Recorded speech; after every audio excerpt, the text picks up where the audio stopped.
हमारे से बार बार पूछते हैं कि क्या चुनाव में इकट्ठे लड़ेंगे, अभी निर्णय करने का हमारे पास कहाँ अधिकार है। अभी तक जो हमारा समझौता है सरकार चलाने का समझौता है, चुनाव लड़ने का समझौता नहीं है।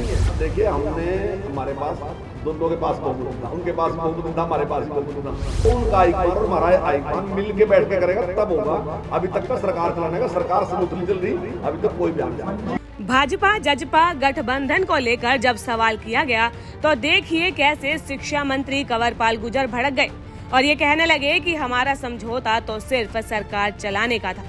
दरअसल इन दिनों भाजपा जजपा का गठबंधन के बीच में जो गहमा गहमी है वो इन दिनों प्रदेश में चर्चा का विषय बना हुआ है और दोनों ही पक्षों की तरफ से एक दूसरे के खिलाफ बयानबाजी की जा रही है। तो वहीं इसी मामले को लेकर जब शिक्षा मंत्री कंवरपाल गुर्जर से सवाल किया गया तो फिर देखिए उन्होंने क्या जवाब दिया। क्वेश्चन हमारा कुछ नहीं है। देखिए कई बार आप पर्सनल हिसाब से पूछ लेंगे, कुछ ना कुछ उसका अर्थ दूसरा बन जाए, इस प्रकार कुछ नहीं। अब आप हमारे से बार बार पूछते हैं कि क्या चुनाव में इकट्ठे लड़ेंगे, अभी निर्णय करने का हमारे पास कहाँ अधिकार है। अब आप कुछ ना कुछ पूछ लेंगे ऐसा। देखिए हमने हमारे पास दोनों के पास बहुमत था, उनके पास भी बहुमत था, हमारे पास भी बहुमत था, लेकिन वो भी वादा करके गए थे, हम भी वादा करके गए थे।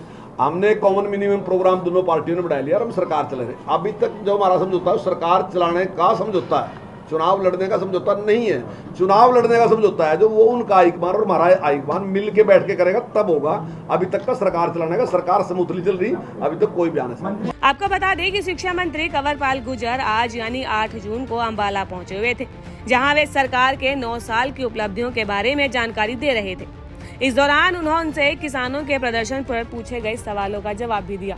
देखिए एमएसपी की बात यह है कि सूरजमुखी को और स्टेट कोई भी एमएसपी भी खरीद रहे हैं। अभी हम एक ऐसे हैं जो उनको इतना लाभ दे रहे। अभी सूरजमुखी का दाम जो है काफ़ी कम है, 4200 रुपये उसका दाम है, और हमने कहा कि फिर उसको 4800 रुपये प्रति क्विंटल खरीदेगा। हम 4800 रुपये भी खरीद रहे और उसके साथ साथ हम प्रत्येक किसान को प्रति 1 क्विंटल पे 1000 रुपये उसको राशि भावांतर भरपाई की लगा लो या मुआवजे की लगा लो, कुछ भी उसका नाम दे दो, वो हम दे रहे।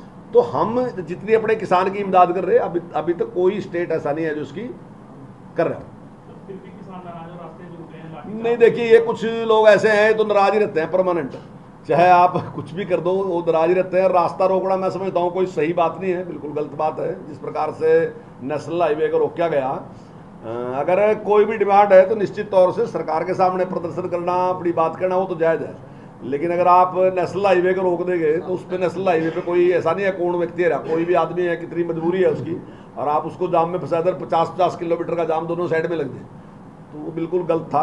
इसलिए उसको शाहबाज से जेडीपी के विधायक हैं, उन्होंने अपना जो इस्तीफा शुगरफेड के चेयरमैन से वो डिप्टी सीएम को सौंप दिया। आप क्या सही समझते हैं? नहीं देखिए वो तो उनका निर्णय है, वो क्या निर्णय लेते हैं तो वो स्वतंत्र है सर, किसानों के समर्थन में। हाँ नहीं वो तो देखिए उनका निर्णय है, वो हर आदमी की अपनी कॉन्स्टिट्यूंसी का भी सम्मत होता है, सारी बात की बात होती है। सरकार पर कोई फर्क पड़ेगा जी उनके इस्तीफे से? नहीं उन्हें कोई इस प्रकार की कोई बात नहीं कही। ठीक है वो किसानों के समर्थन में जो उसके इलाके की बात है वो कही उन्होंने। बाकी मंत्री जी वार्ता में बहुत बहुत स्वागत है। मेरे साथ हमारे बहुत ही विशिष्ट विधायक असीम गोयल जी। 9 साल, और इन सालों में जिस प्रकार से देश ने प्रगति की वो एक बेमिसाल टाइम है। नहीं तो 2014 से पहले जो सरकार 10 साल रही, तो सरकार का जो इम्प्रेशन है पूरी दुनिया में वो एक कमज़ोर सरकार का इम्प्रेशन है। चाहे आर्थिक दृष्टि से कमज़ोर लगा लो, चाहे प्रशासनिक दृष्टि से कमज़ोर लगा लो, और कमज़ोर करने में मैं समझता हूँ उनका अपना ही रोल है। अपना अहम दिखाने से ही उन्होंने कई बार तो सरकार को कमज़ोर करने का काम किया। कैबिनेट ने एक निर्णय लिया और पार्टी के एक वरिष्ठ नेता ने आगे उस कैबिनेट के निर्णय को फाड़ दिया सबके सामने। तो इसका फाड़ने का मतलब ये नहीं है कि केवल एक आदमी के ऊपर इसका इंप्रेशन जाएगा।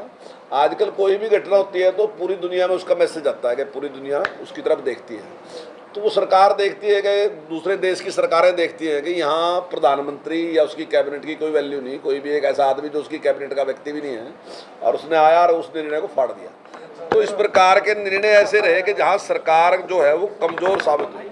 वहीं दूसरी ओर नरेंद्र मोदी जी की सरकार जो है उसने नए आयाम स्थापित किए, और आज नरेंद्र मोदी जी की बात को पूरी दुनिया बहुत ही गंभीरता के साथ लेती है, और जो भी बात वो कहते हैं कि सारी दुनिया उस पर विचार करती है। जैसे भी आपने देखा भी है कि अमेरिका के राष्ट्रपति भी ये कह रहे हैं कि भी मैं आपके ऑटोग्राफ लेना चाहता हूँ। और ऑस्ट्रेलिया के प्रधानमंत्री भी कह रहे कि आप बॉस हैं, और जिस प्रकार से सम्मान के साथ एक राष्ट्राध्यक्ष ने उनके पांव भी छुए, वो दिल का सम्मान था उनका। तो यानी कि दुनिया आज भारत को जो महत्व दे रही वो एक अपने आप में बेमिसाल है। दूसरी बात, आर्थिक स्थिति की भी अगर हम लगाएं तो जो पूर्व प्रधानमंत्री थे राजीव गांधी जी, उन्होंने एक बार कहा था कि भाई हमें यहाँ से 1 रुपया भेजते हैं और जिसको भेजना है उसके पास तो 15 ही पैसे पहुँचते हैं, 85 पैसे बीच में ही लापता हो जाते हैं। लेकिन जब आदरणीय मोदी जी की सरकार बनी तो उन्होंने 48 करोड़ 27 लाख बैंक अकाउंट खोलने का काम किया, और जो विपक्ष है उसने उसका मजाक उड़ाने का काम किया। उसने कहा बैंक का अकाउंट तो खोल दिए लेकिन पैसे कहाँ से आएंगे।